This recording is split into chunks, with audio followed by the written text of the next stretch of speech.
Hello, hello, hello. How are you guys? It's Monday. Monday. Time has changed. We have fallen back. So it is pitch black out there now. Hi, Terry. It is pitch black outside. Hi, Starla. Yes, and it's so hard for me to get used to time changes. I wish I could say I was extremely adaptable. But the truth is I hate the time change. I truly hate the time change. Hi, Jeanette. Good to see you. I don't know if you've been here before, but welcome. It is so dark. I know. Starla doesn't live too far away from me. It's just crazy. Anyway, no amount of complaining is going to fix my issue with the time change. Hi, Connie. Hi, Susan. You're in Arizona and there's no time change. You are lucky, and that is a smart thing. It's a smart thing that they do in your state, in my opinion. But it leaves you in a position of having to constantly figure out who's on what time, I would imagine. Hi, Peggy. Hi, Julie. Good to see you guys. Welcome. So it's Monday, and time change. We were babysitting a grand dog this weekend. He's a half pug, half French bulldog. Not a big dog by any means, but he is very determined. He has the bulldog spirit inside of him. He thinks he is, hey Hermie, good to see you. Haven't seen your name in chat for a while. Good to see you. He thinks he is the size of probably at least a German Shepherd, and more likely a Saint Bernard. He's a big personality, and he's a crazy little thing. Crazy little thing. Anyway, Elton has taken him back to his daughter's house. Not all the way to the house. They meet. She comes from here, he comes from here, and they meet in the middle. And so he was taking, his name is Curtis. So we got a dog fix this weekend, and he took Curtis back to his mom. Heart of a warrior. He is what is it? The dog whisperer used to call that breed. He had a name for him. It wasn't warrior. And he classified like bulldogs and pit bulls and the little bulldogs all in that same category. I can't remember what he called them. Anyway, he's absolutely correct about that. It's the personality. They enter the room chest first. They're just funny. He's a good little dog. It's a good thing he's a good little dog, because makes him not hard to take care of. No, determined isn't the word either. It's kind of along the lines of warrior and stubborn and all of that all combined together, and I can't remember what he called him. Anyway, it's category of dog. Anyway, it doesn't matter. But it's a very descriptive word, and you'd think I'd never forget it. but I did. It may come floating back at some point, and then all of a sudden I'll go, oh, it's, yeah. I just happened to see this book sitting on my table here. And so it's kind of appropriate. So we'll look at it. Oh. Yeah, Terry, 10 years old. 10-year-old Golden going for surgery. Yes. So hard when they do that. So hard when they do that. Because you never know. You never know. Okay, let us take a look at this, because I think you guys will enjoy it. This was sitting up in my stash to my left. One of our friends, online friends, made this for me. And they're two sisters that used to stream together, and they sent this. This was the card that was enclosed, all the butterflies on it. I think that I won this at one of their streams. I think that's... sorry, I am sleepy tonight, so if I have a little yawning going on, you'll just have to forgive me. So I thought I'd show this to you. Happy Halloween. So this is made using some kind of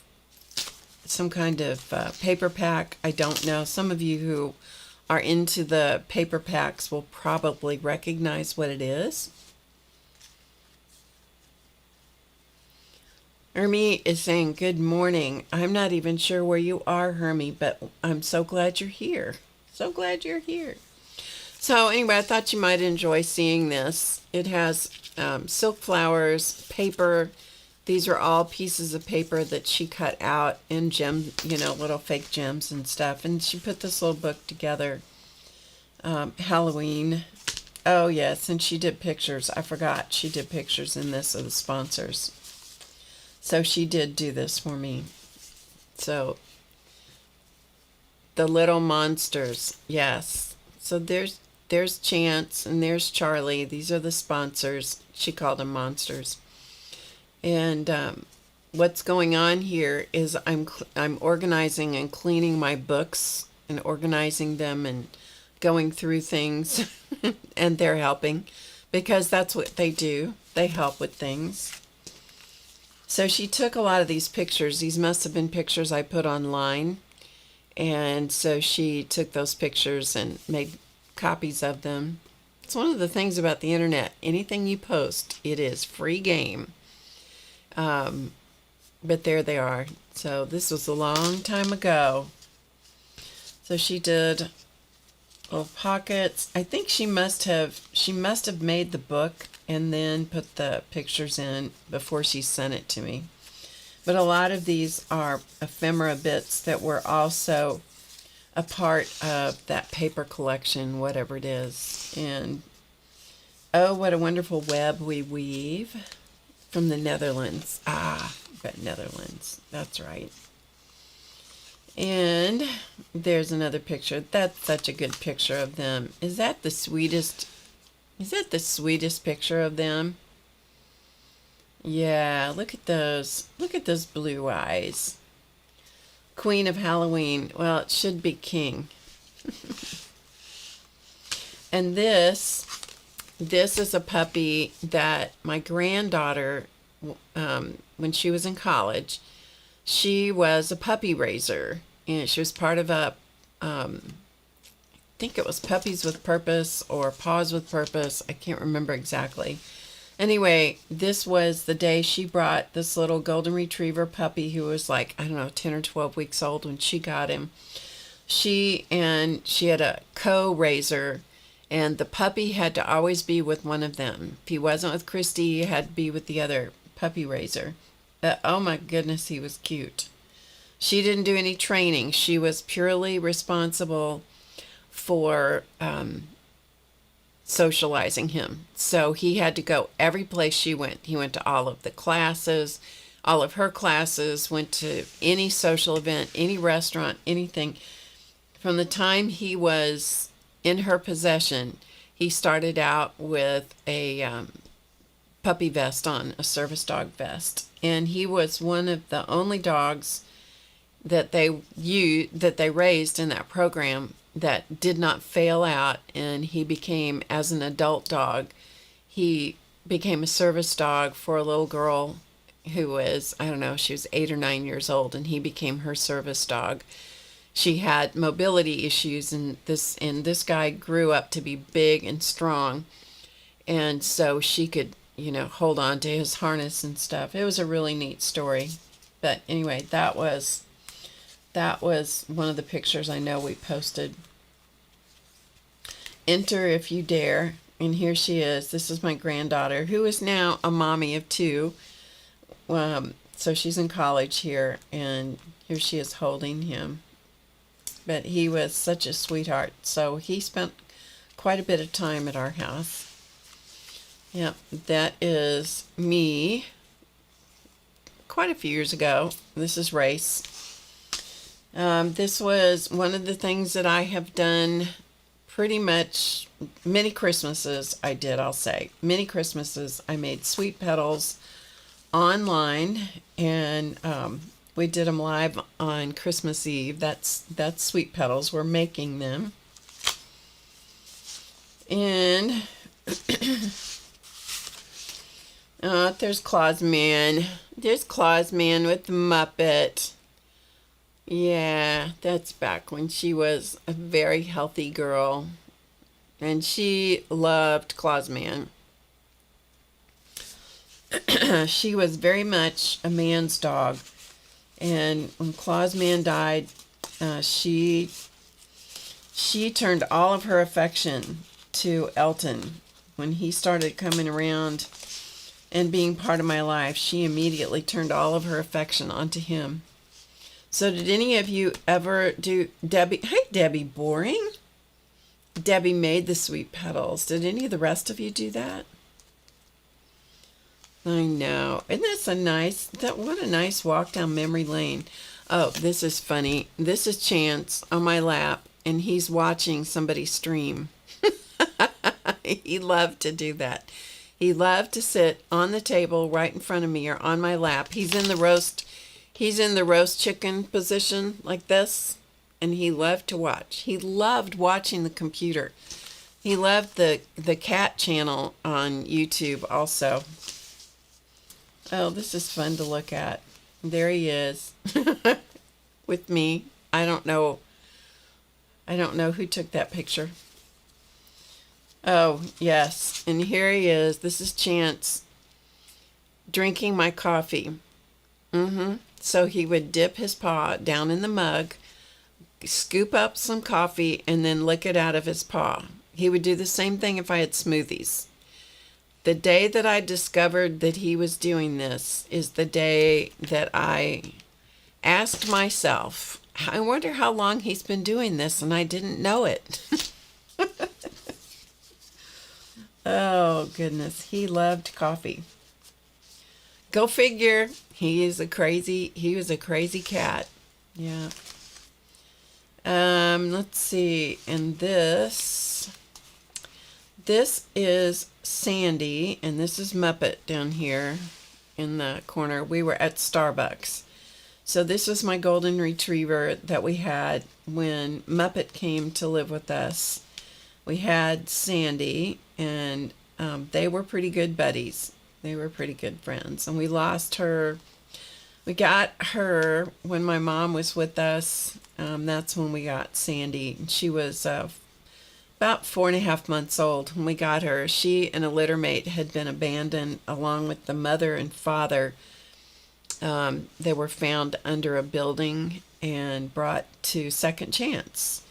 And so we found out we didn't have a dog at that point, and so we adopted her. So she helped train Muppet. She was a good teacher. And there's Muppet. Look how young she looks.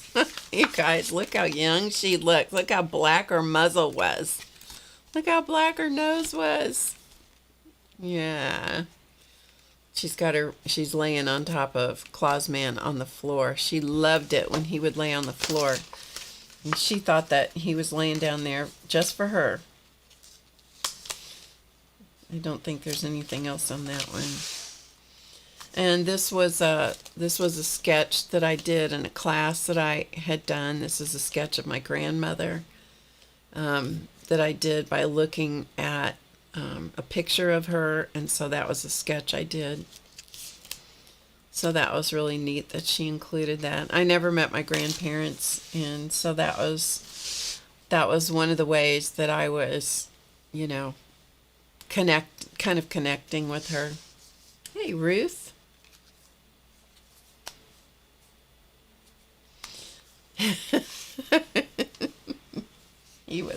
Chance was funny with those cups of things. Yep. Needed to have a lid on it, didn't it? This was from the book that I did, the needle sculpting book. So she took a picture of that and included, and that was it. But anyway, happy Halloween. I should have shown it. I should have shown it on Friday. But yeah, lots of memories in that book. Lots of memories. Lots of people and animals who have passed on, for sure. Isn't that wild? Life. You better stay plugged into the moment, because you never know. You never know how things can change very quickly. Very quickly. Oh, thanks, Terry. How's Miss Ruth? I hope you're doing well. Okay, so we're going to stitch a signature into this Gnome book, holiday book. Okay, so let's take a look at it. And we're going to stitch one. I have one signature left to stitch into it, but I'm going to show you and talk you through the process I went through to get where I am at this point. The reason I didn't show you every single step on here is because I'm figuring it out as I go along, and that takes time. And nobody, absolutely nobody wants to sit here. I'm telling you, nobody wants to sit here and watch me work through that process. It's okay after I figure something out and then I teach it because I've streamlined it. But up until then, it's like, it's a painfully slow process a lot of the time. This was no exception. So if you are just coming in on this project, what I decided I wanted to do was to make what is referred to by a lot of people as a December daily.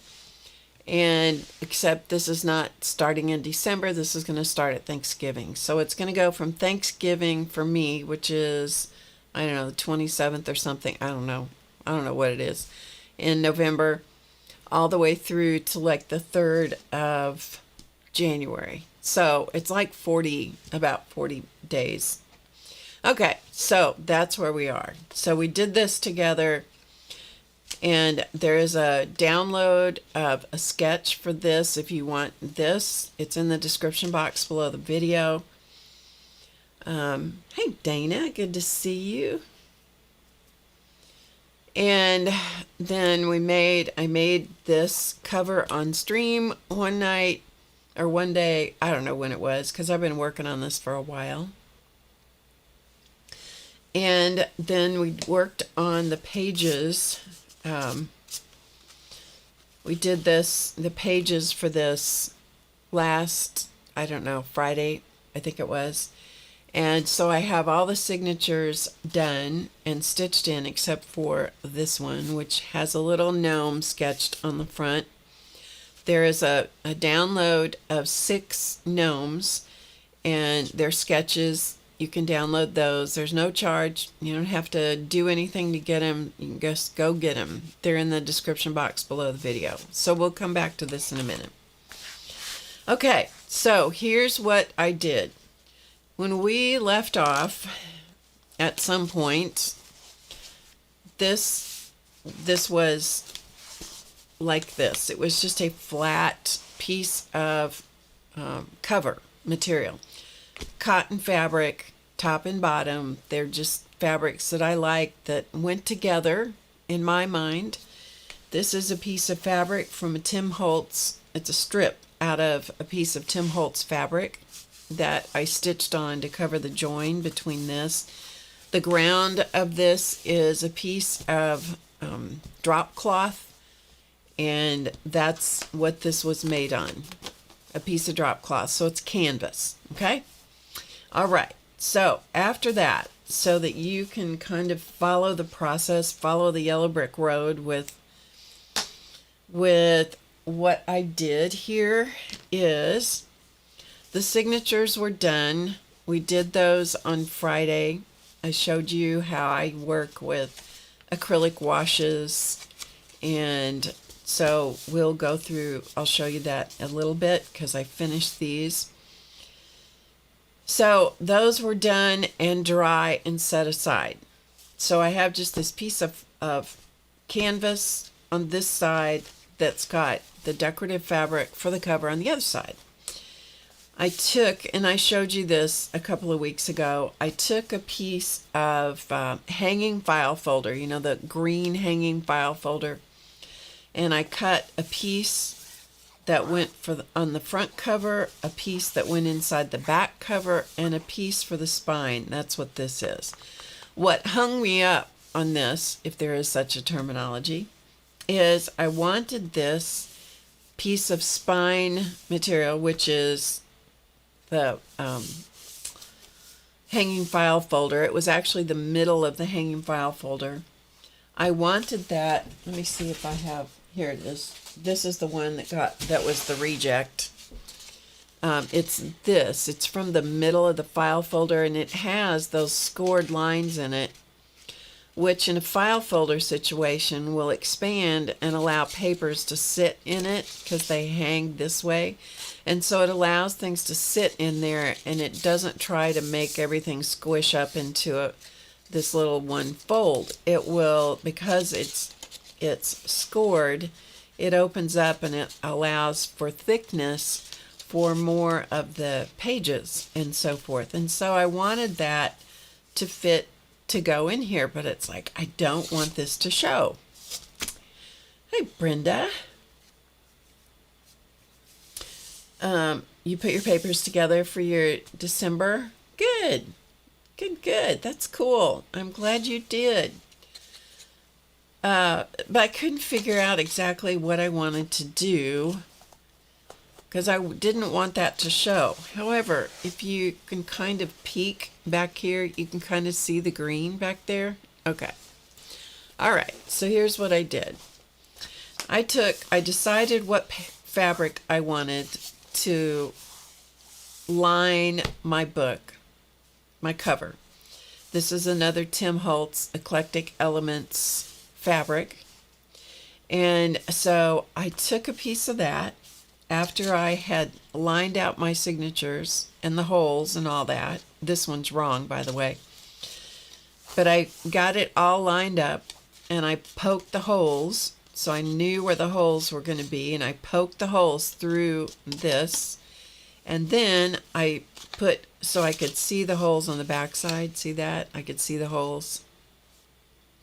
And so I put glue stick first of all, and then tacky glue also. The glue stick will buy me a little bit of time, and it sticks up pretty quickly, but the tacky glue will glue it forever. So I used both kinds of glue because, you know, you can never be too safe. So I glued this side, the curvy side, I glued to the back side of this fabric right here. And I let it, and I put it under some weight and made sure it got good and dry while I was gone today. When I came back home, I cut it out of that fabric. So can you see that it is sitting on top? It's not a part of this cover. It's all by itself. I cut it out, and then let's see if I can show this to you. Let's try over here. I cut it out. Ooh, that was a quick that was a quick zoom. That was a true zoom, you guys. That was a true zoom. And so then I just used a tiny little zigzag stitch, and I zigzagged over the edge so that the fabric and that this piece of this file folder stuff were connected together with stitching. Okay? Hopefully you're following the trail. So it's stitched all the way around. All right. Do you see why this is why I'm not showing all of this to you? Because if I did, it would take forever for me to explain all this to you. Forever. I'm not kidding. So the next thing I did was the other pieces of file folder that I had cut out to be the size I wanted for my book, just to give it, it's not a lot. See, it's still flexible, so it's not rigid, but it's the size I wanted. I made it up as I went along, cut out that piece for here, the other piece for the back cover, and I put glue stick and tacky glue on that. And you know what? I don't care if it's acid free. I just don't care. I don't care if it lasts for 400 years.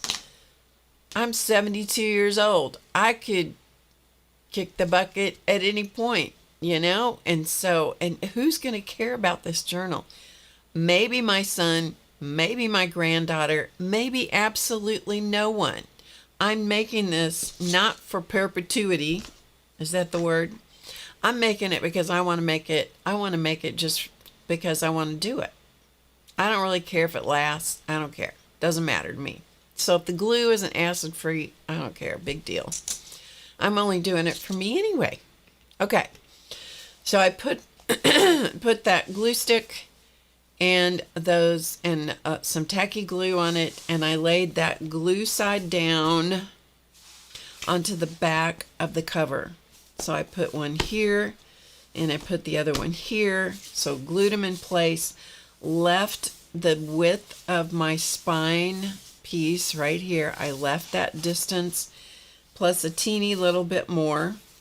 I left that, put that on, put some weight on it, and let that dry. That's another reason that I'm not showing you all this stuff, because you got all this dry time that you got to do. Okay, so it's dry. Then I took my sewing machine. Again, I think you can see it best over here. I put my cover, which has the file folder stuff stuck to it now, and it's dry. And I took the lining fabric that I wanted. I put them together, pinned them all the way around, and then I just sewed them with a sewing machine stitch around. I may come back over this and do a hand stitch over it, just because I may do that, like an overcast stitch or a buttonhole stitch. I haven't decided yet, but that could happen to further embellish that edge. The next thing I did is I marked a line the width of my spine all the way down. I put actually a mark at the bottom and a mark at the top. And then I took a piece of painter's tape and I connected those dots like this all the way the length of my book. So I went from here to here with painter's tape. That gave me a straight line, and I put a straight stitching line. Hopefully you can see it, right? I started up here and I'm stitching beside the tape, because the painter's tape will come off real easy, doesn't leave any adhesive on the fabric, and it lets me stitch a straight line all the way down. Otherwise, you got to mark it. You have to do something, because when you're stitching in the middle of a piece of fabric that wants to move around, that line's not going to be straight. But if you stitch beside a piece of tape, it is nice and straight. And here's the other one over here. Okay? That connected the lining of my book to the cover of my book in the middle part. So, because it's not quilted together. And if I didn't do something to connect those together, what it was going to do is it was going to, the fabric lining was going to try to separate from the outside cover. Okay? I hope that makes sense. Anyway, moving on. So my spine piece right here, I've had to, this spine reinforcement, we'll call it, I had to decide, this is just for future reference for you guys if you're interested. you got to figure out where you want your holes to be. I wanted to have 5 stitching holes on each signature. I have 4 signatures. So I decided exactly where I wanted those holes to be. And I tried just poking them. Okay, you can see the holes. I tried just poking them with a pokey tool, this or an awl, but it wasn't quite enough to make a hole that was going to be big enough that I was going to be able to see it. And so I have the world's tiniest hole punch. I think it's the world's tiniest hole punch. If you look inside here, do you see how teeny that is? It's a 1/16 inch diameter hole in there. 1/16 of an inch. It's tiny. And so I used that and I punched every one of those holes again with that on this piece of file folder material. And then I glued the fabric on it, and I had to transfer those holes onto my spine piece. And then you have to poke them again so that they transfer through to the back of your cover. So don't just do it one time and call it good. You've got to make sure that you can see those holes, stitching holes, all the time. Okay? Hopefully that makes sense. So once I got the signatures ready and I have the holes where you can maybe see them, I'm going to show you. There's one. There is a hole right here. There is a hole here. See, it's a little tricky to see it. There's a hole right here. There's a hole there, and there's a hole here.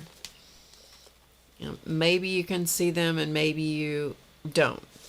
But they go all the way through my book spine area. So there's one there, there's one here, one here, one here, one there, and one there. They go all the way through. So I can see them whether you can or not. Okay? So now that probably makes sense to you why I did not show this to you to do all 4 signatures to stitch into this book, because we would be here forever. Forever. So you're only going to have to suffer through one signature, and that's the first one that's going to fit right in here. You only have to suffer through one. All right, so I'm going to figure out which camera is better for you to see it with here in a second, but we're going to go through the stitching process for one signature. Understanding I've done it 3 other times. I did a 5-hole stitch. I'm going to do a 5-hole pamphlet stitch. I have 2 dull needles, so these are tapestry needles. Okay, they're dull pointed needles because I usually have to have one to help find the hole, because even though I've punched it and poked it and carried on, sometimes I still can't find the hole, and I have to find it again, and the other one carries the thread. So I'm going to do 3 times the length of the spine and a little bit more, just for good measure. Okay, just for good measure. This is waxed linen thread, and so that's what I'm using to stitch with. I like waxed linen. Linen is strong. The wax helps it move through the paper, and it also helps it to stick when you tie the knot and stuff. If you have any questions, be sure you put them in all caps, okay?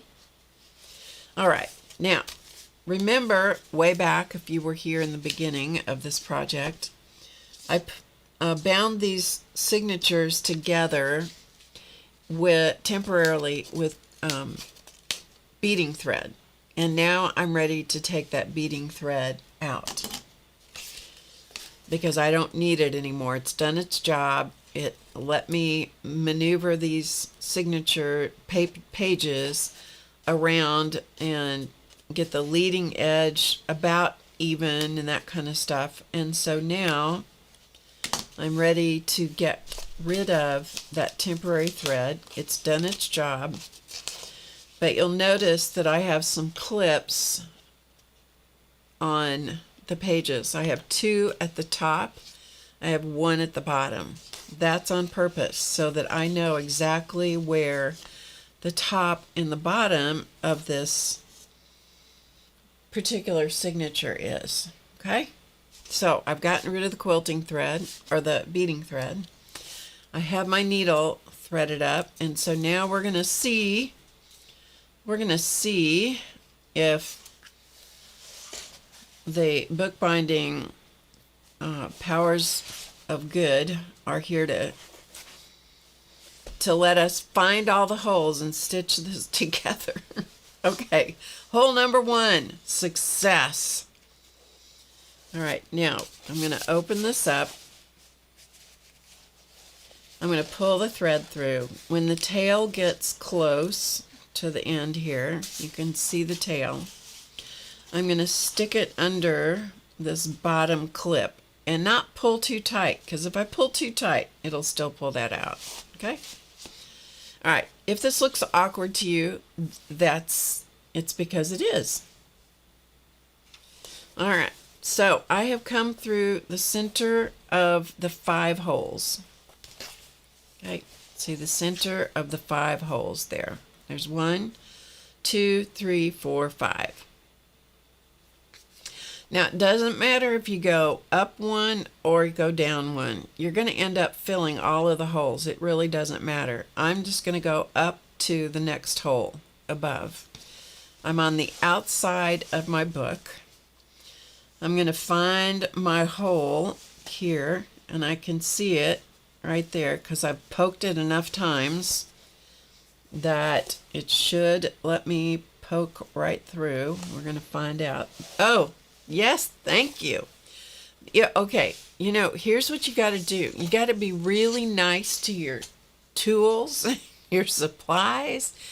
You got to be nice and filled with gratitude for when things work right. Because if you're not, the little gremlins, my mom used to say she had fairies that would get us if we didn't do something. If we would go against what she said, don't do that, and we did it anyway, the fairies would get us.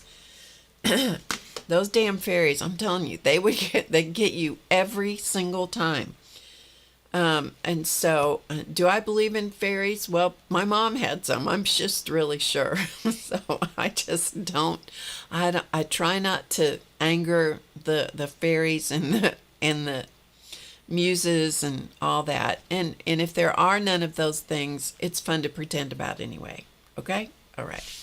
Okay, back to the book. So, pull the thread through.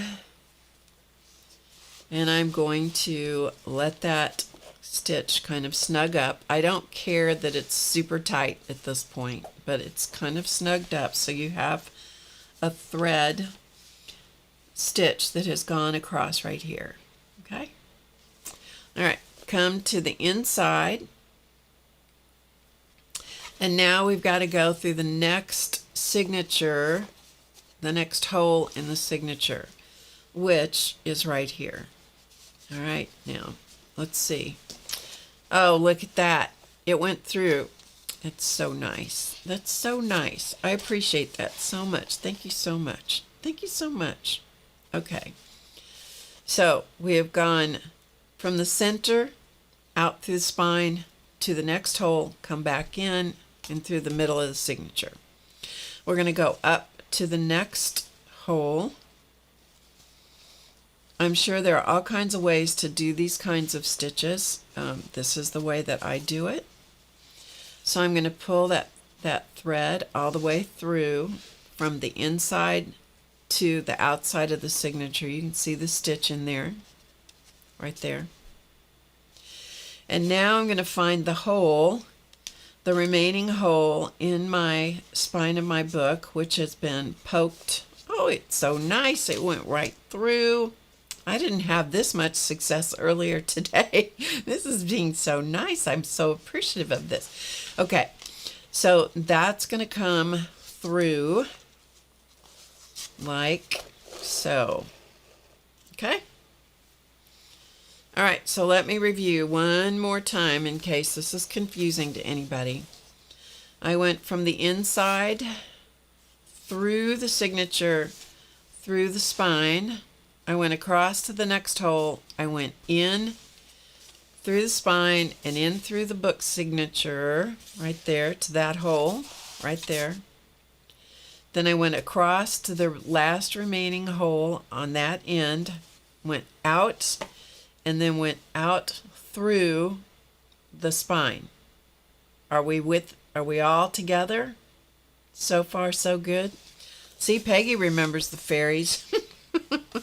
I'm pretty sure they were real. Yep, I'm pretty sure they were real. I don't know whatever made her. I wonder if her mother said she had fairies. I don't know, but those darn fairies, man, they were mean. They'd get you.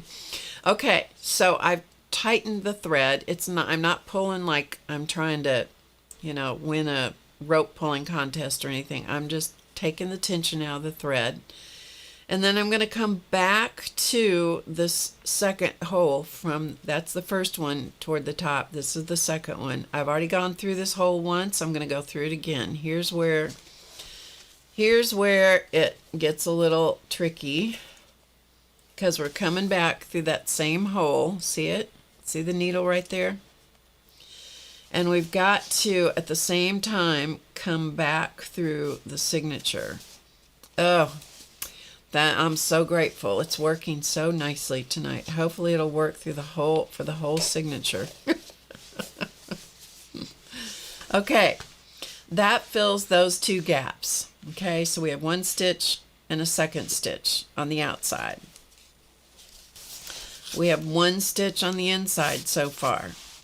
Now we've got to go through the center hole again. That will fill this gap. So we go through that one and back through the hole of the signature. Oh, look at that. That's so nice. Thank you so much. And it's going to come through. By the way, if this doesn't want to pull through, if you have one of these jar opener things, or a balloon is another thing, a deflated balloon, you can get a hold of that needle. Or another thing you can have is like a plastic glove, like we all had 5 million plastic gloves when the dreaded COVID was going to kill us all. We're not going to argue about that. Just sometimes I say things I shouldn't say. Anyway, plastic glove. That will let you pull the needle through also. Okay? Okay. So I have pulled, sorry, wrong camera. So I have pulled that thread all the way through. These stitches may have to be tightened up a little bit, and that's okay. Sometimes that's what you got to do. You got to tighten them up a little bit. And we can always tighten them up a little bit more before we tie off the thread. Then I'm going to go, so I've done 2 external stitches. I've now completed 2 internal stitches in the book. But with the needles here on the outside. So we're going down to the next hole, which is right here. Okay? The thread needle's going to come through to the spine.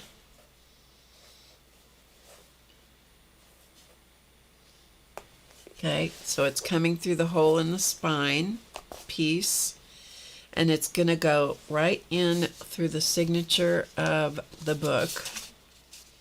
Oh, the forces of good are with us tonight.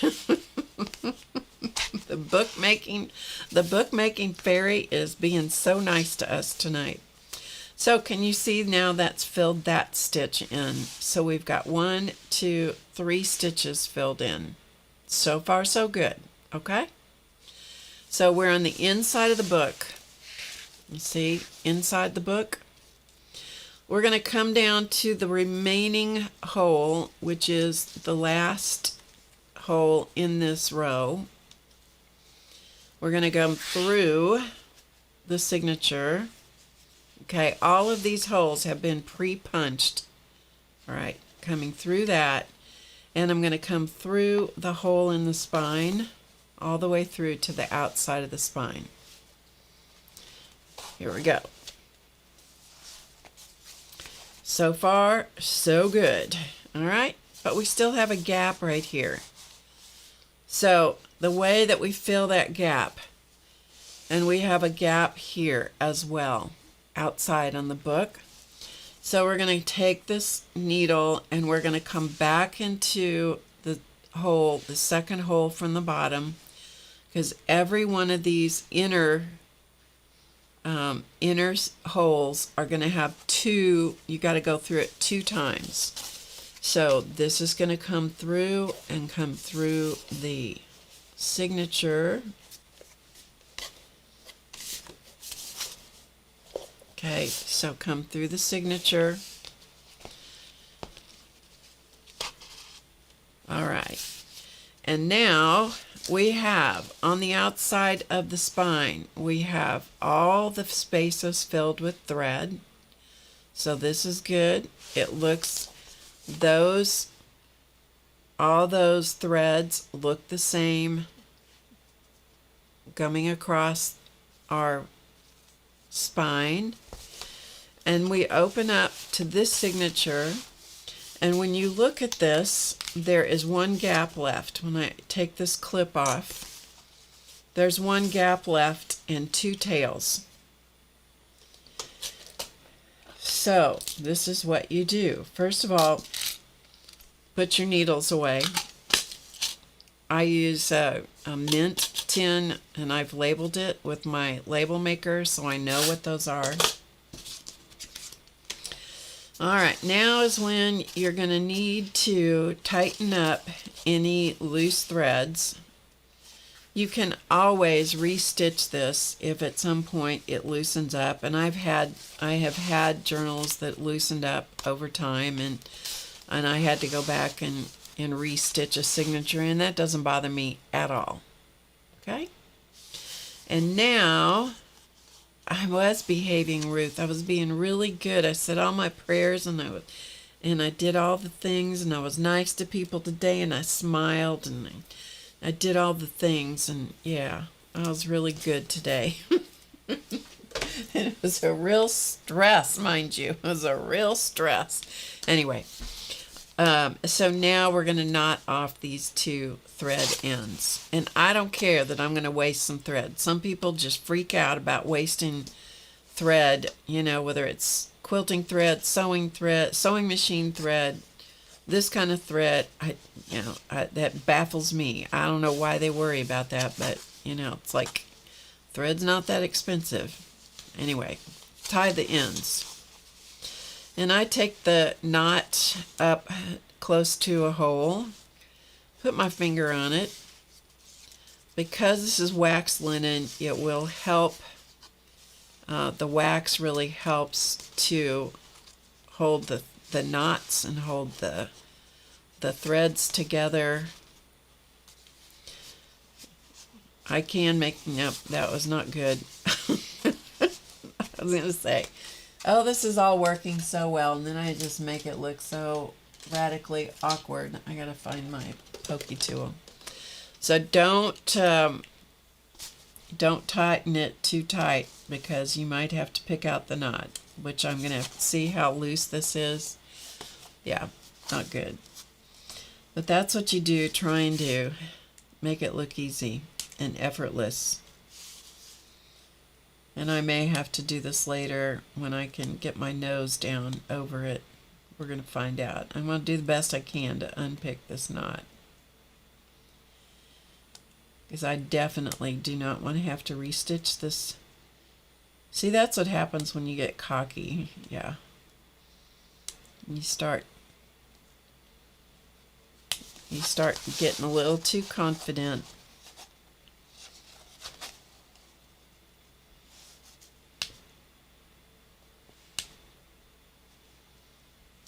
There we go. Okay, now let's try this again, and I'm going to pull this toward myself a little bit.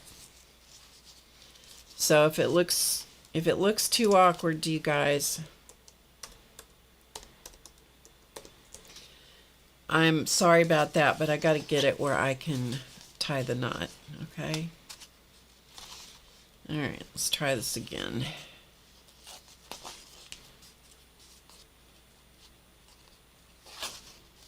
Okay, that's better. That's better.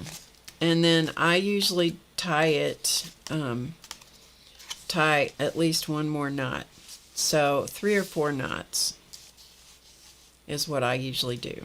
Okay, but you shouldn't have a bunch of slack in that stitch. So once I retied it, took the tension, took the loop out of it, took the slop out of it is what I did. It worked better. Okay, now I take the end of something, could be scissors or could be whatever, and I mash that knot, and that just helps that wax to kind of hold stuff together. And then I leave like a good inch tail. You can leave less than that. I have trust issues. Yes, I do, and therefore I have a hard time doing that. Okay, I can remove the clips. Actually, I'm going to put these clips back on the flap here. So what I've done is I've turned the flap of my book to the edge of that file folder that's in there. I've just turned it over to the edge of that, like so.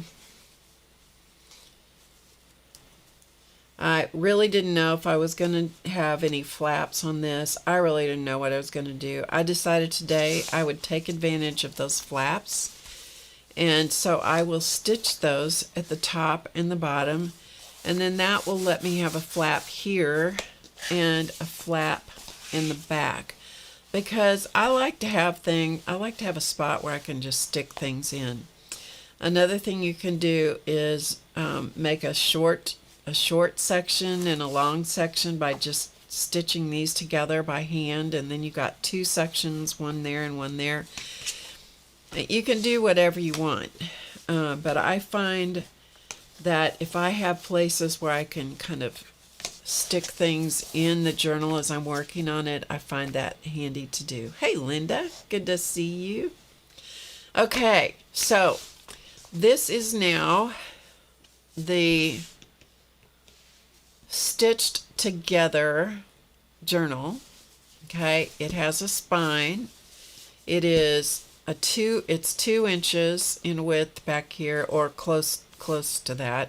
I don't know exactly. It was whatever the width of that thing was at the bottom of a hanging file folder, that section down there. This piece, it's however wide that was. Let's see. Yeah, 2 inches. So that's how wide my spine area is. And there is plenty of room up here at the top. There's plenty of room at the bottom. So if things hang out of my journal, I got room without it hanging out and hanging over the journal. That is one of the few things. It is one of the few things that I absolutely cannot deal with, and that is things hanging out in all over the place, like threads and tabs and stuff like that. If the tabs are part of the journal and they're hidden down in here, I'm good with that. Or in here and they don't stick out, I'm good with that. But it's just a thing I have where I hate it when they just, some people love that. That's not me. Okay. So this is what's going to go on the front cover of the journal. I think that this is not going to go on for a little while. I'm not sure. Haven't decided. But I can lay this out flat because I now know how big, how wide my journal is going to be and how tall it's going to be. And so I can lay this out flat. I can put glue on the back of this, a nice coat of tacky glue, probably a little glue stick for good measure. And I can put this on here, put a piece of wax paper, parchment paper over the top of it, put some heavy books and some those old irons, you know, antique irons that make wonderful paperweights. I put that on there and let that stick down to the front of my journal. I thought about stitching this on, and then I finally thought, no, glue's good enough. Glue is good enough, right? Hi, Catherine. You're confused, so the fabric cover spine is only attached by the sewn-in signatures. No, it's glued in. I glued this, which it may not look like it is, but I glued this, and I probably missed that step. But I glued that into the center of my book after the lining was stitched to all the way around, stitched to the cover. Then I glued that in place. Yeah. So it's glued and stitched. I may have missed that step. So, all right. So here is, let us, for what reason, I don't know, my little switching device is being a pain tonight. Okay, so let's take a look through here, through the book, just so you can see. Now, I happen to like, one of the things I do like about a book like this is that it kind of is squirrely, kind of moves around. I have another journal like this. If you remind me here in a second, I will look for it. I've shown it to you before. I think I can put my hand on it. I'm not positive. If I can, we'll look at it. But these soft cover journals like this. Now, if I bent this back and I creased it, that would crease that file folder that's in the lining of that. But I'm not planning to do that. You know, this is a book that I've put a lot of time in on, but it is not one of your bookbinding masterpieces by any means. Okay. All right, let's look at the signatures so that you can see how these look inside. So this little guy, this is the title page, and I will go through this and probably add some little notes to keep myself on task as to what day is what thing. But I'm just going to leaf through these pages so that you can see what they look like. These are all acrylic washes. And many of them look like Rorschach tests, as you can see, because I took the pages and smashed them, and so you end up with these prints, which I think are interesting. And so if I end up with a day where I don't want to add anything to the page, I can just do some doodling around the shapes that I see here, and that might be enough, and I may stamp a date on it and call it good. Who knows? Because you get some of these things where the paint runs through the holes. Okay, and sometimes it'll run across the top or the bottom, and I'm okay with that. But one of the things I like is that all the edges of the papers where I tore them, those take the paint differently from the surface of the paint, and so, or the surface of the page, and so you end up with all your pages edged with color. I like that. Okay, so leafing on through here. If you have any questions, let me know.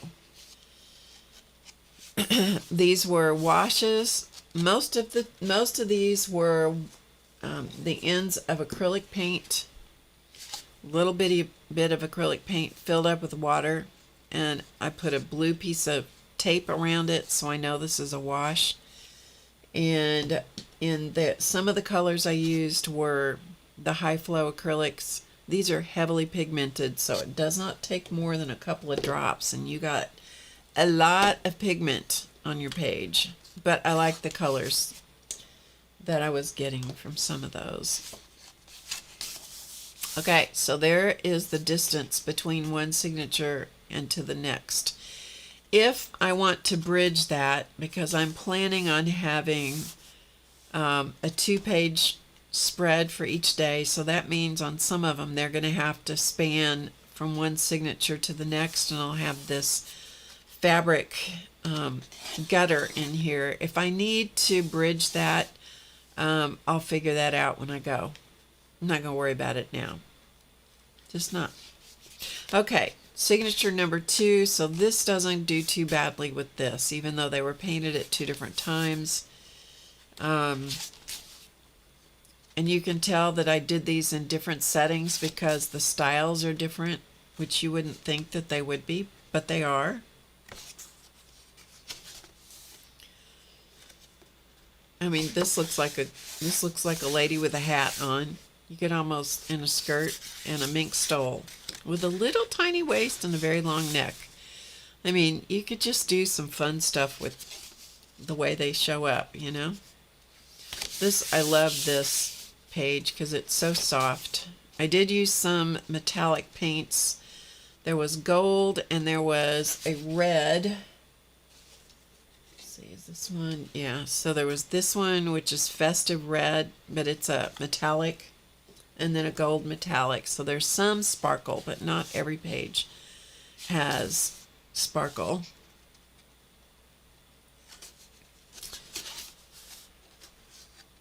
Again, you know, you have some interesting designs because of smashing the pages over and then opening them back up and having them print on each other. Another fabric gutter, so these two will work okay together.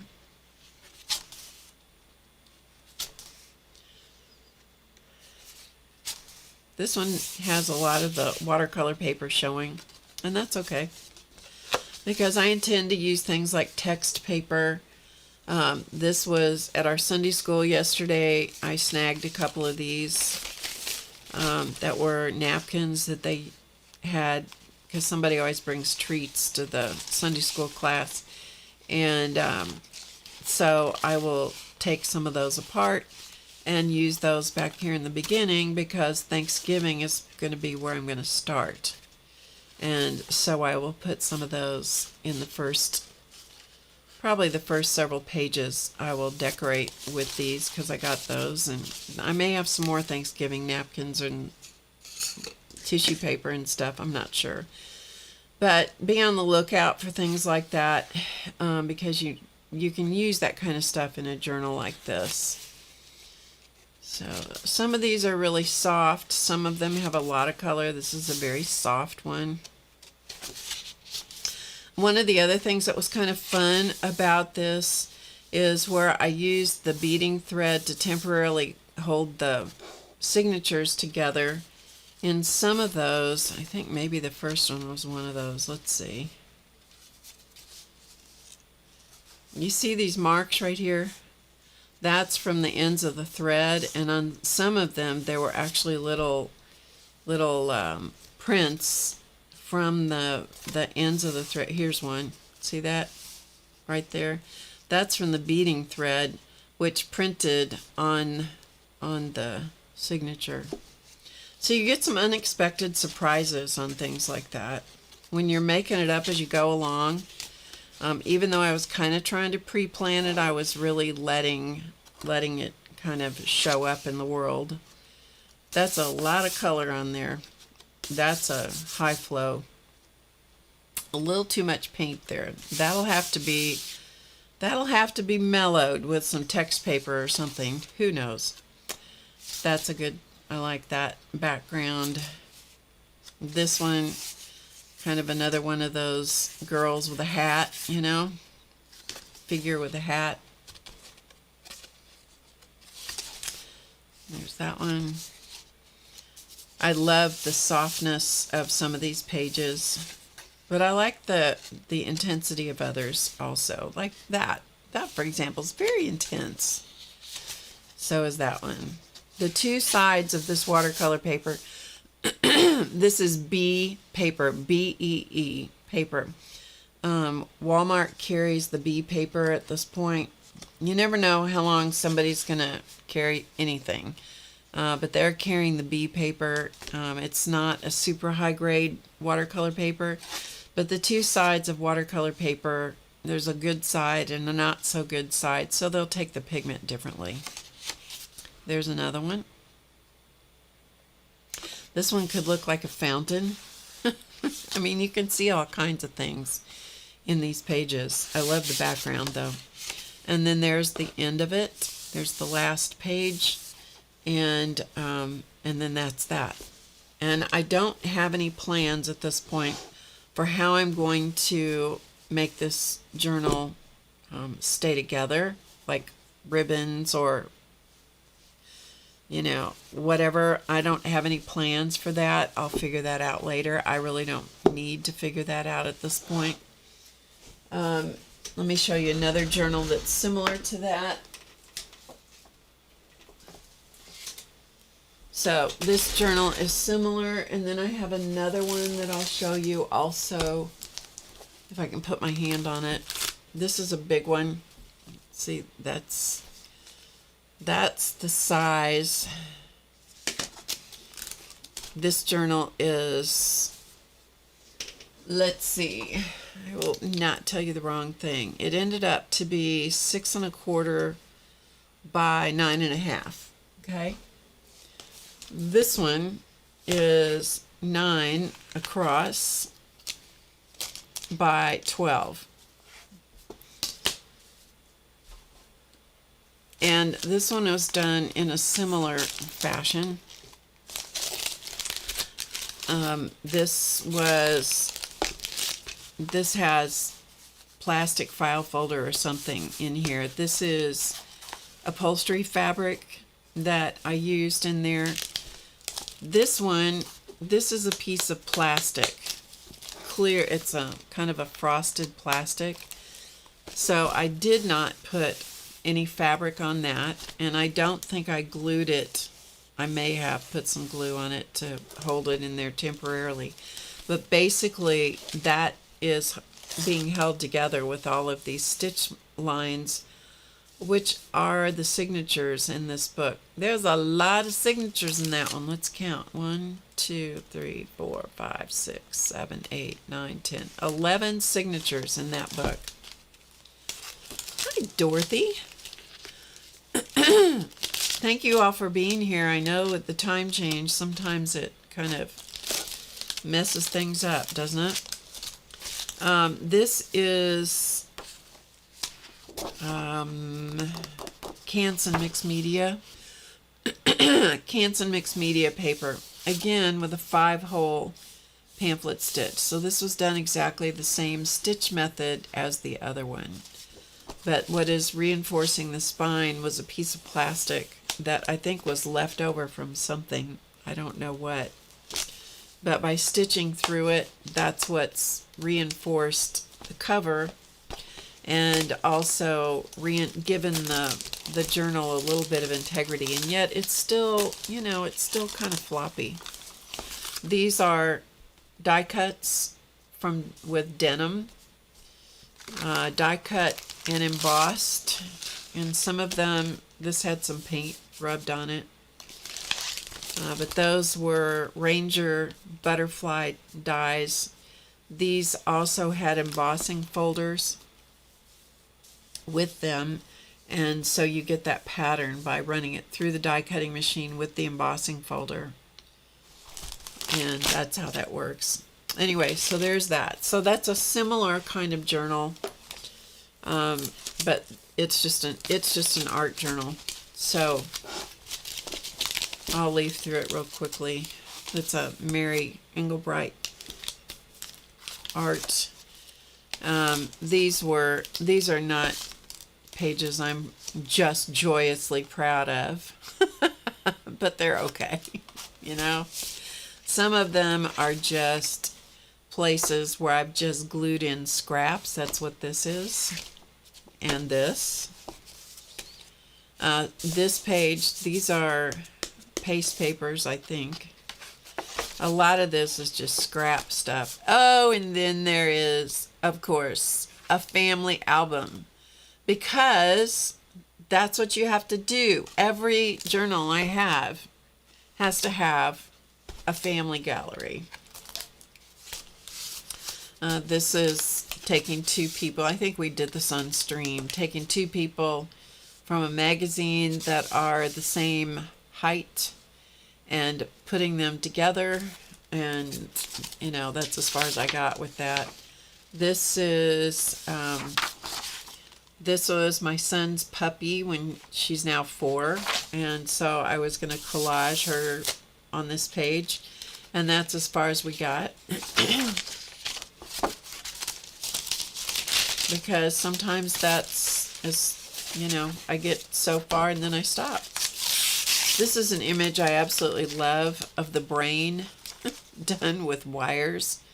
That was a cool image, so I cut that out. This was an image that, a color copy of something that Dee Dee Willingham did and sent me.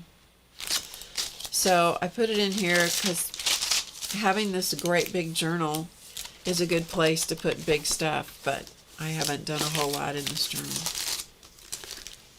Anyway, 11 signatures did take a lot of patience, and the cording that goes around it is cording that I made on my sewing machine. Okay, if you want to give me a second, let me look real quickly to see if I can see where that journal is. If I can find it real quickly, I'll show it to you. The one that is more like this other one. And if I don't find it, I won't spend a ton of time looking for it.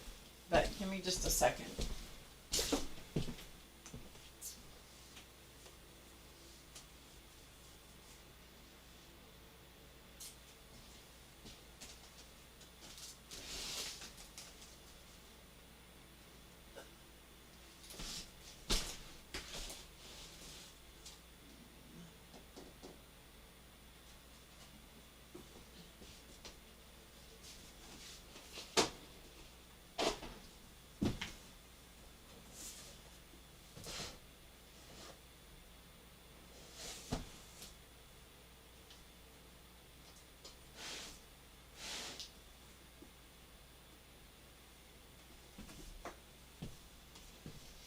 Okay, no, I can't put my hand on it right now.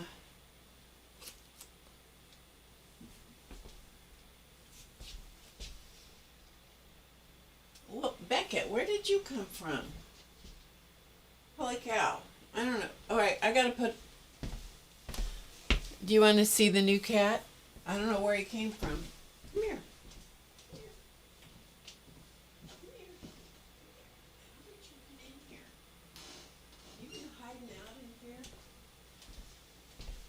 Have you been hiding out here this whole time? How did you get in this house? Yeah, this is Beckett. This is Beckett. This is Beckett.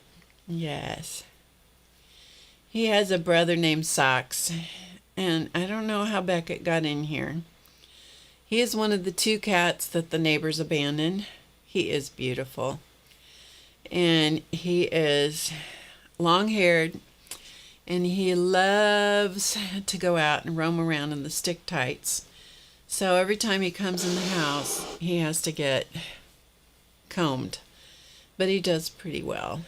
But he's long-haired, and he loves to come in the evening. And since we had Curtis, the dog, here, gladiators, that's the word I was... That's what Cesar Millan called bulldogs and pit bulls and all that. He called them gladiators. I knew the word would show up sooner or later. Curtis the gladiator was here, and this cat and the other cat both were like, what the heck happened? Who is that? And what is he doing here? Oh, they were so mad. They were so mad. And this one likes to, I think he left his mother too soon. And he likes to nurse my shirts, especially a flannel shirt or a sweatshirt. Yeah. And so he likes to make biscuits, as one of my friends calls it. So he will punch and knead and make biscuits. And then he loves to nurse on my shirt. Anyway, this is Beckett. So he is, I would like to say he's a new sponsor, but he's really not. He just snuck in here. I don't know when that happened. So I'm going to go put Beckett back outside. I don't know where that other journal is. I wish I could put my hand on it. I'll try and find it for Friday. That it is from the class Remains of the Day, if any of you have done the Remains of the Day.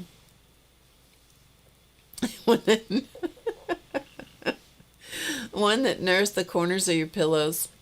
Yeah, I just really wish they wouldn't do that at all, but some of them do. His name is Beckett because he had another name, but we have already 2 cats that live here, outdoor cats. And this cat and one of our cats that was here first had the same name. And that was very confusing. So we renamed him.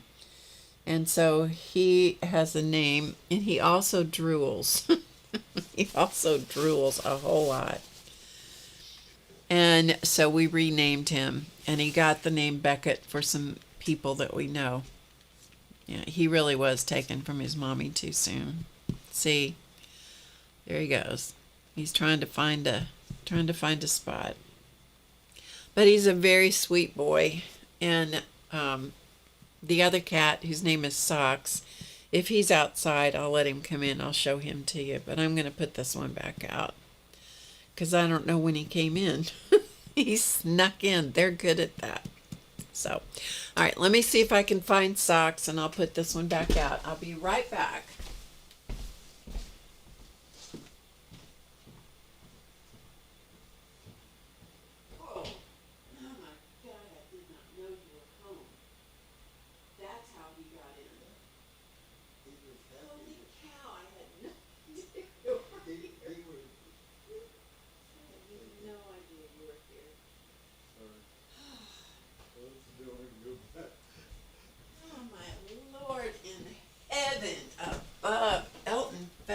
Oh my goodness. I didn't know he was home. Last I knew, he was off delivering a dog. He was back. He met me in the hallway. Just scared the ever-loving life out of me. Any minute now, my heart will go back where it belongs. But right now, it's in my throat. Okay. Let me look one more place. Oh, I found it, you guys. I found it. Huh. Do you guys ever have that happen where your heart just goes poof,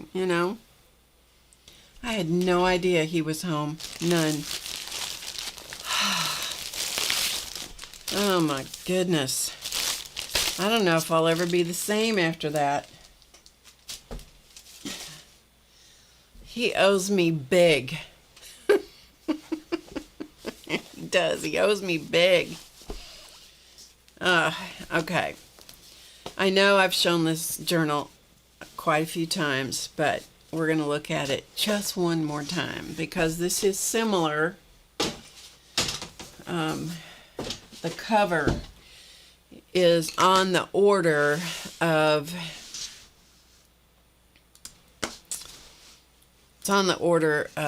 the other one. I think, Ruth, I think I might have to. I might have to. Holy moly. And you know what? I don't know. Okay, I'm going to talk to you straight up. My switching device is not working, so we're doing it old school. He's probably listening. He'll probably come in here and chime in a minute. I don't know why men think that's funny. Clausman used to think that was hysterical. He loved to scare me. I'm like, don't do that. I don't think Elton did it on purpose. But at least now I know that's how Beckett got in here. Okay, so here's the other book. Now, this one was made, this is a super old vintage ribbon, vintage grosgrain ribbon from somewhere. This that's inside here, as I recall, is a piece of brown, it's like a mailing envelope. It's paper of some kind. Can you hear it? I don't know if you can hear that or not. But I think this was just a mailing envelope that was in here. I wouldn't know without taking it apart, but I think that's what's in here. As opposed to this one, which has a file folder inside of it. Okay? So this was done, this cover was all done in one piece. Kind of like I did this one all in one piece. But the styles are completely different. This is a bunch of hand-dyed scraps, and some of them were paper or fabrics. All of it's fabric. Some of them were fabrics that I did. Some of them were fabrics that somebody else did. And then the flowers, all these flowers were flower pictures that my dad took. And I printed them on fabric, cut them out, and then I attached them. Show you close up on this.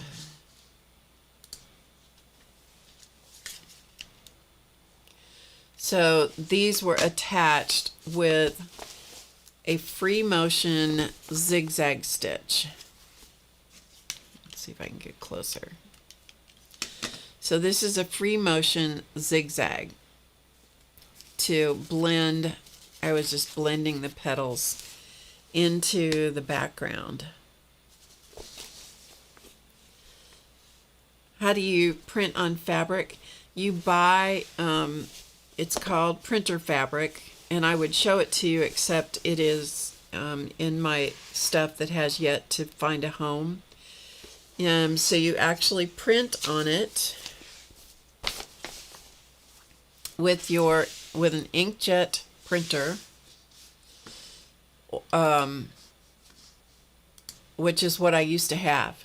I had an inkjet printer. I now have a laser printer, and I don't know whether the printer fabrics work with that or not. So they look like fried eggs. Oh, that they do kind of have that look.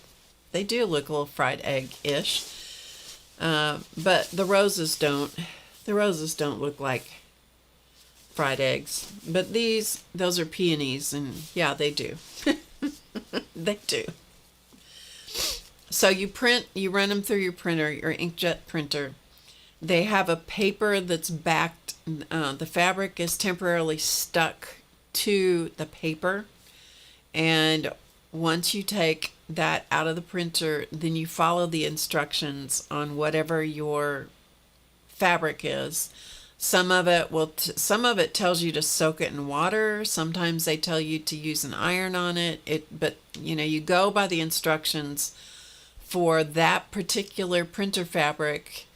And they have it in cotton. They also, at one point, they had like an organza that you could print on that was on a paper backing. You can also do it, you can treat fabric with some chemicals. I don't know if they're still available. Bubble Jet, I think, was one of them, where you could soak the fabric in the chemicals, and then you could iron it on freezer paper, cut it down to the size that fit in your printer and run it through that way. So you could do, there's all of those things like that. Anyway, those were pictures that my dad took with,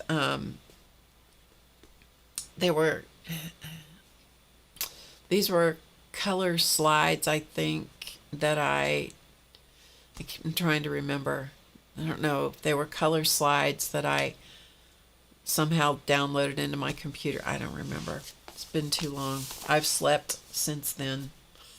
I say that a lot, but it is true. I've done a lot of stuff.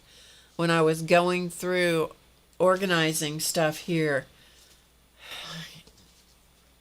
yeah, that's when you realize how much stuff I have made, and I've gotten rid of a ton, but it's amazing to me. Sometimes I go, I don't even remember doing that. But anyway, and this is not one of my best stitching jobs. You can see there's a lot of give in this fabric. And I've got pleats in it. I didn't do a great job, but whatever. All of these pages are put together. This is paper and fabric collaged together and stitched in bits and pieces and tags, and there's pockets and there's stuff. This was about my dad. This whole journal is about my dad, and his flowers and so forth. This was a failed image transfer, and so I just stitched it into the book. This is more of his flowers, and tags with explanations. I did this a long time ago, so I've learned a lot more since then. You just printed some dwarfs on printer fabric. Good. I bet that's going to be cool, Dorothy. My dad played the French horn, so some of these I just stitched plastic bags or cellophane bags in here. This was, like I said, a class called Remains of the Day. Marianne Moss, I think, was the teacher. You might look it up if you're interested. This was, I don't know if that was a stamp. Oh, no. This was, I drew around that leaf on a piece of fabric, stitched around it, and it became that page. So there's lots of notes in here. These were some of my dad's flower arrangements from way back when he was in college. All of these are prints, color copies from actual photographs. This is envelope, the kind of envelope, security envelopes. Hello, security envelopes. So they have this interesting print on the inside, and so that's the envelope or the cellophane part. I put one of the pictures in there. It's just lots of samples of things you can do. Like this was a commercial piece of acetate, and so I stitched it. A lot of it was just experiments of things. This is another piece of the printer fabric. That's what it actually looks like, the printer fabric. Another security envelope. Copies of articles that I found. This was a little book that he did for a 4-H, 4-H whatever, project booklet. That's me. That's me as a little girl. Yeah, that was me. I was his model. Yep. These were copies of newspaper articles.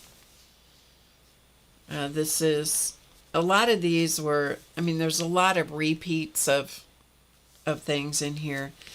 This one I thought was really funny. This was on his 4th birthday. So that's my dad. He was known as Jamie, and that was his 4th birthday. That's his older brother. And I think it's funny the way he's standing. These were stencils that I sprayed ink through, more things that came out of newspapers, leftover pieces of things. I put all of it in here. This was a drawing I did.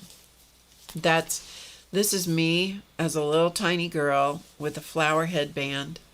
He did flower headbands for all of us. Yeah, Elton's trying to dig himself out of the doghouse. So he did these flower headbands. I'm looking down. Those are my eyes right there. So my dad did flower headbands for all of us. And oh, they'd make your head hurt. Oh my goodness, they'd make your head hurt. Give you such a headache, but you thought you were beautiful, so you'd wear them, no matter what. This was a drawing of a cat that I gave Mom and Dad. Gave it to my dad for his 87th birthday. Her name was Honey. And this was a drawing I did with colored pencil, and I tried to do an image transfer. I'm not very good at that, clearly, but if they don't work, I stitch them into journals. There are lots of things in here that can have more bits and pieces. Lots of the same images. That's the same image as what's on here. So I've used lots of the same images, sometimes printed on paper, sometimes printed on fabric. This is paper, that's fabric. So this was just this is fabric, one of his prints. This is all just literally junk and pieces and parts of papers, cardstocks, fabrics. Some of them I dyed. This is one I dyed. Some of them other people dyed. Some are commercial fabrics. This is my mom. That's me. When I found this image and I found calculated how old she was and how old I was, and I realized that she's way, way, way younger than I am now.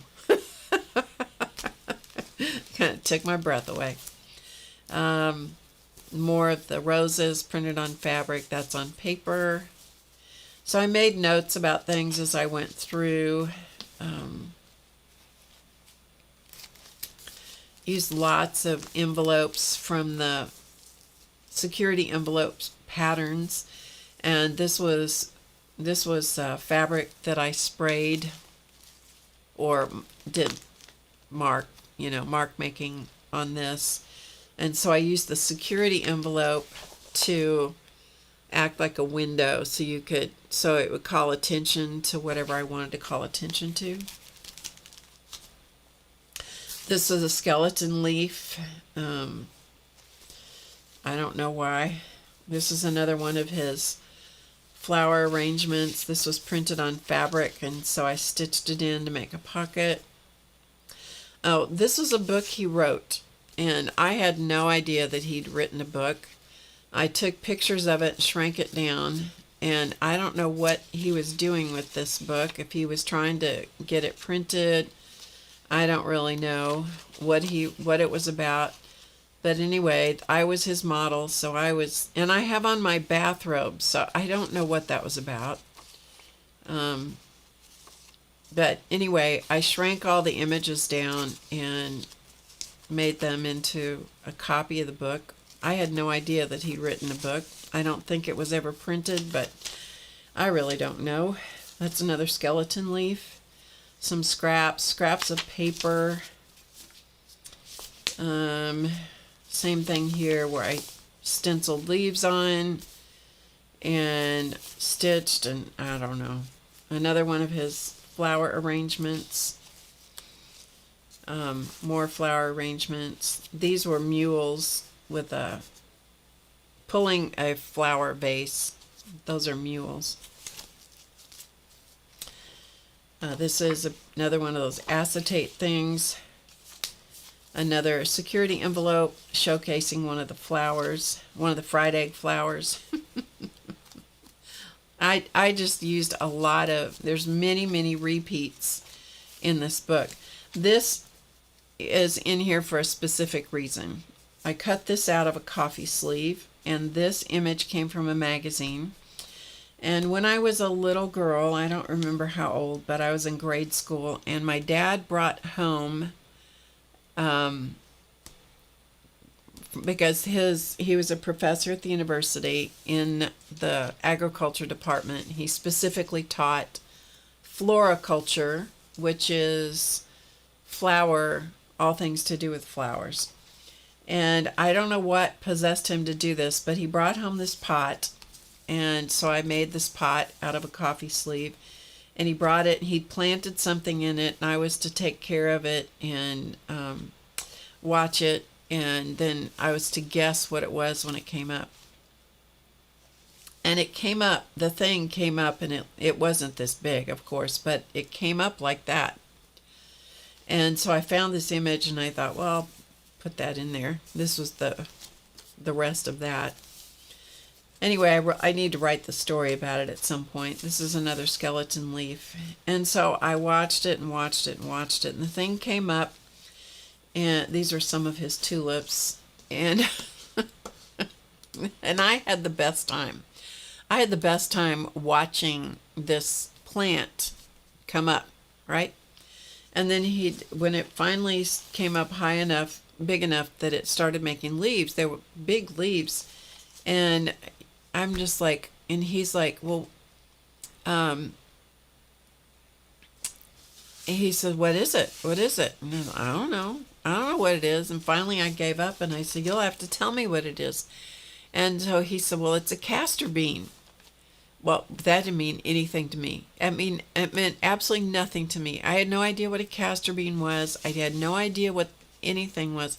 Okay, now in case you don't know, castor beans are really poisonous. So I'm not quite sure the thought process behind that. But anyway, when it got too big for the pot, then we planted it outside, and the thing grew up so tall. It was like this, it was almost like a tree. Now, once it froze, the plant died, but it was almost like a tree. But I mean, it was a fascinating project to watch, as a little kid. But yeah, today I kind of wonder about the wisdom of castor beans. Oh, anyway.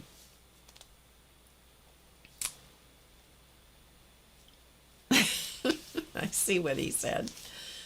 These are crocus that were just coming up out of the snow. There's another pocket with some of the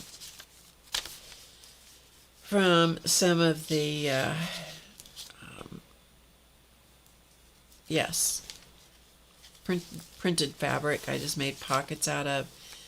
This is scraps left over from a class. More of the little bits of printed acetate. Those were like from the scrapbook section. Anything that these fabric pieces they're old sheet, they're very thin. So by attaching other things to them, like this is grunge board, if any of you remember grunge board from Tim Holtz, by attaching other things to those fabrics, it kind of stiffened them up a little bit.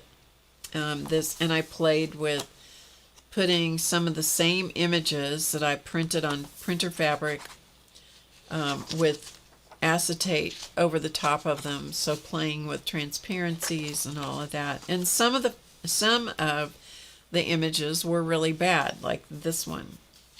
It was, I don't know, overexposed, underexposed, overexposed, I guess.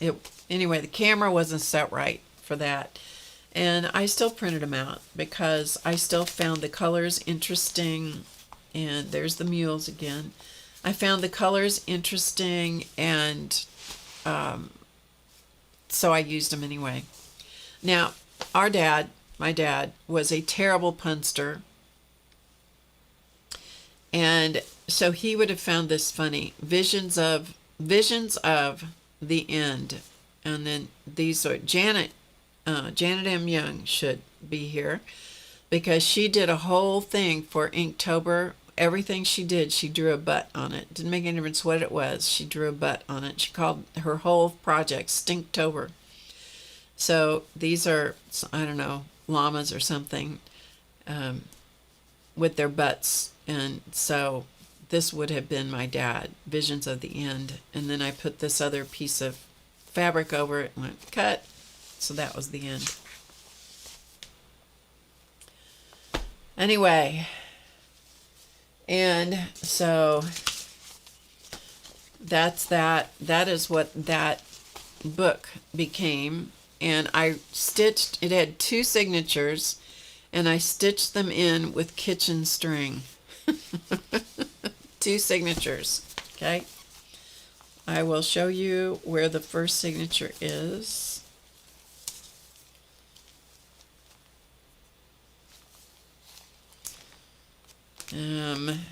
This is the first signature right here. I have no idea why I put this little piece of fabric in here, but I did. And that's kitchen string holding that one together. This one is right here, kitchen string. So you do not have to have fancy things like wax linen and beading thread and stuff like that. You don't have to have that. If you have kitchen string, you too can make a journal. And you see all these threads hanging off, that it's almost more than I can stand. One of these days I'm going to have to go through this and give it a haircut. I'm going to have to. Did she show it to you today? Oh, that's good. That's good. And then what I do is I wrap this around, and then I just make... It sort of depends. It changes all the time how I wrap this up. I never know, but I just wrap it up and it becomes how that journal gets held closed. But this was a piece of ribbon. It's all faded and gunked up that somebody gave to me. And so that's what I used for to hold the journal closed. Anyway, so that is similar to this. You know, they share, they're cousins. Let's say they're cousins. They're not really sisters, these two, but they're cousins in their construction.